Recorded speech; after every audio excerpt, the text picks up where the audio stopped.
Hello, welcome back to Tired Format. I'm Jason. Now, keen viewers of the channel will probably see that I am wearing the same clothes and stood in the same exact place from the last video, and that's because it's the same day in my world. Ooh, the magic of TV. So today I'm going to do my best to unchav this motor, unpimp my ride in order to, I think, add value. It will look better to me as well, I'll prefer it. And I think I can make some good money off some of the stuff that I'm pulling off as well. So without further ado, because it's fucking cold, let's get going. So here is what I've got. These are actually the wheels that were on the build sheet for this car originally. They're called Style 5, I think. They're 20 inch. I picked this car up in Reading, and luckily someone quite near Reading, like in the outskirts from the village, had a set of these. And most importantly, they have some really good tyres on them. So these are Pirelli's, what are they? Brilliant. Scorpion Verde All Season. So yeah, the reason I got these is A, they were what should have been on this car new. B, I really like them. And also this size of wheel means you can get some more modern tyres.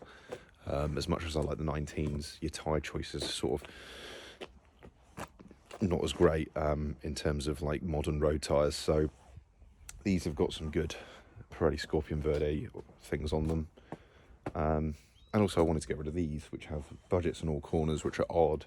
I don't like the look of them on this car personally, and they're worth more than those. What do you think I paid for these?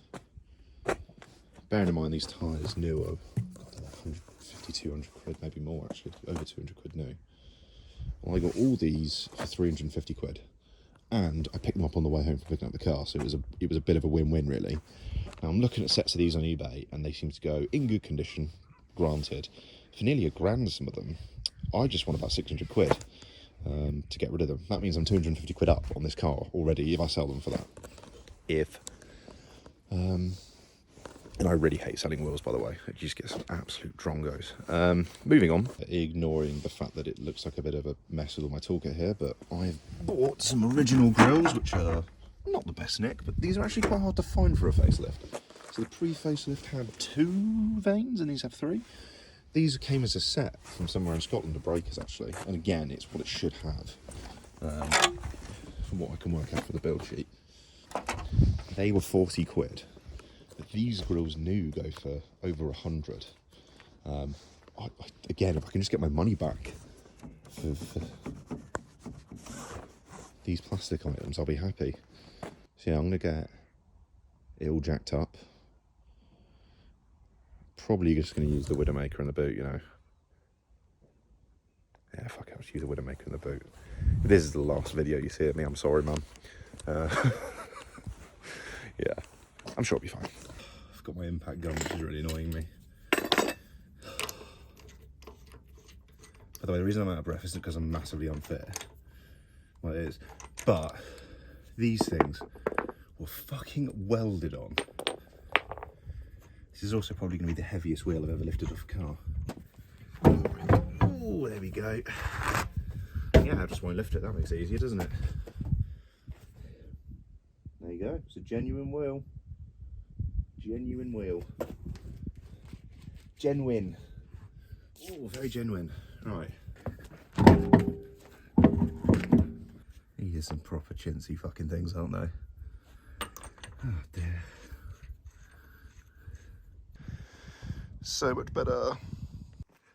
Ta-da. Now, to my mind, ignoring the coat on there, that is way better. Now it needs to sell. I've it's in park and has the handbrake on, so it needs to roll a bit, but oh yeah. And like I say, these are probably worth more than I paid for those, so I can get my money back on them at least. Anyway, next job, the grills. Wish me luck. I'm gonna start with the side grills. According to people of the internet, these are pretty easy. This should pop off. Well, it does, there you go. And then there's a screw at the top, so let's do this then. All right, so first bolt, that one under there. I really should have put this on my ratchet before I picked up the phone. And because Some reprobates already changed these. The bolts are moving, which is nice.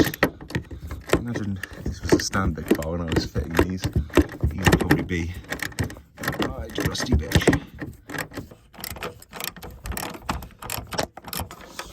Right, let's both those off in a place that I can run over them by accident later.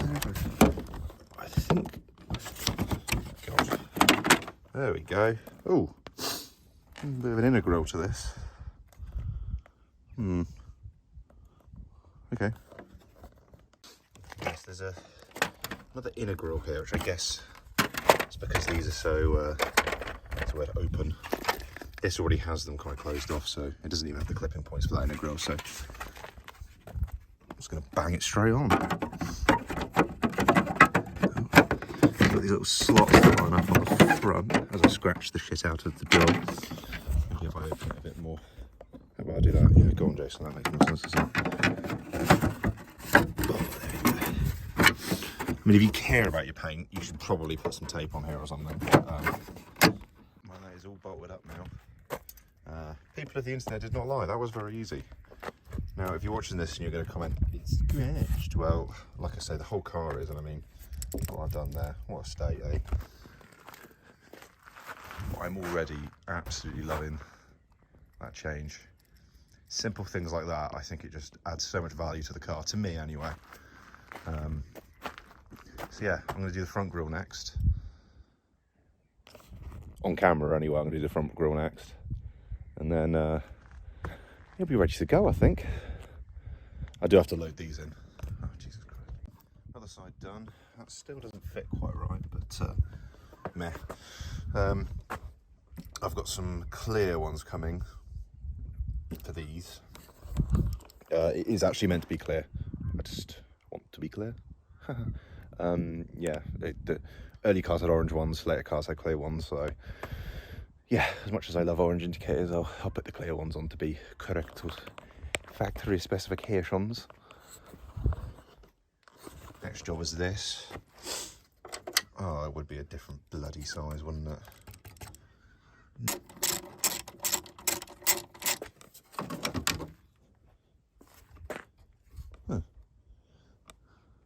Okay, that's this big bad boy off. And we got this one, which looks like it's got, yeah, these little hook bits there, they have to hook in there. It sort of clips a bit more in the middle. Yes, big fan of what I've done here, ladies and gentlemen. If I do say so myself, this is genius. I am motherfucking genius.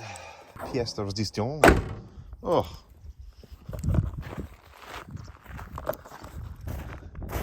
As it stands. So let's just do a quick recap what we've done today. We have changed the 21-inch knackered wheels for 20-inch factory spec wheels with the correct tyres, which are in date and have really good tread on. That was a bargain. I've changed those side grills from the later spec. I think they're supercharged style ones. I don't know these that well. Not the modifying of them anyway. And then we changed the front grille, which I think has made the biggest difference actually. It looks much more factory. I have got a side repeater to come, or side repeaters in clear. Wing mirror. This really needs to get done again. That is on order, so I'm hoping soon enough it will arrive. I've got the rear plate. I mean, who fitted that? Like,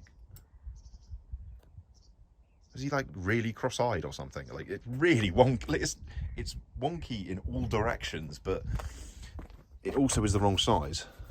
Quite a lot of Land Rovers actually, but Range Rovers in particular is noticeable. They have a larger plate size. I have ordered the original plates for this, which was a 56 plate, in the correct size. They are literally sat at home. I'm waiting for the V5 so I can load them on. And other bits I've ordered. This camera is in and out all the time. It's worth once that I've seen. Really common on these. And there's some good aftermarket replacements. So I've ordered one which is quite interesting. It's got a little swivel head on it so you can point it down a bit more, because one thing I do notice about this one, it points sort of out here, but I quite like being able to know where the back bumper is. so what I'm going to do now is I'm going to tidy all this up, lift those really heavy wheels into the boot, and I'll give a little summary in the car of what this has all cost me, really. All right, let's do a little roundup, shall we? So first off, when I say I've added value to this car, that is obviously my opinion, but I have had a lot of cars in my time, and from experience, it's always easier to sell a standard car than it is a modified car. Ergo, it's worth more money to me. The main reason I did this, though, was because I prefer the way it looks with the standard wheels and grills on.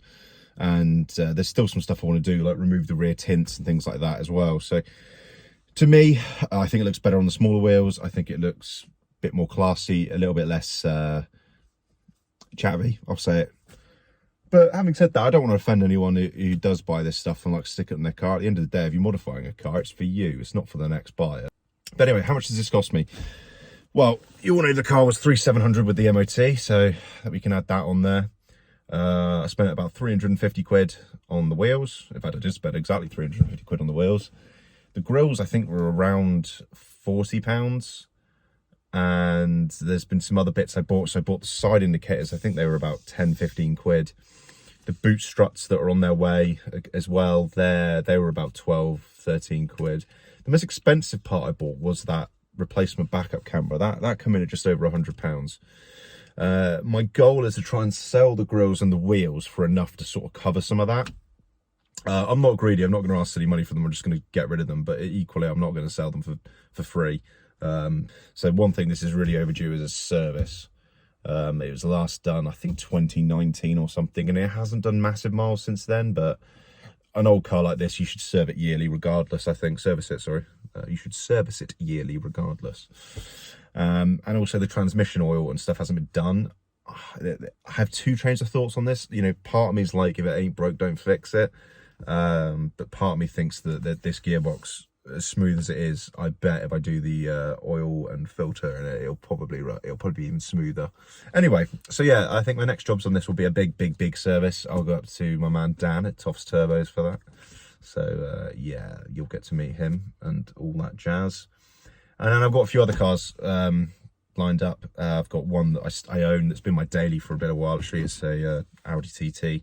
I'd love to do a little video, just sort of a roundup of what the ownership experience has been like. Would I recommend them? Yada yada yada. My history has been more with sort of like drivers' cars, things that are, you know, manual gearbox, lightweight, rear wheel drive, maybe front wheel drive hot hatches, that sort of stuff. So the TT was a bit of a departure for me, as is this. I really appreciate you watching this. Genuinely, I spent a lot of time thinking about doing YouTube, so now I'm on it. It'd be really nice if people could sort of follow me and subscribe and stuff, I guess, because it makes you feel like this is a little bit more worthwhile. Everything took a bit longer today because I was filming it. I guess I better get used to that. I hope you've learned something from this video, or at least laughed at me for doing something stupid or using a Widowmaker jack on a fucking heavy car. Have a good one, guys, and I'll see you in the next video.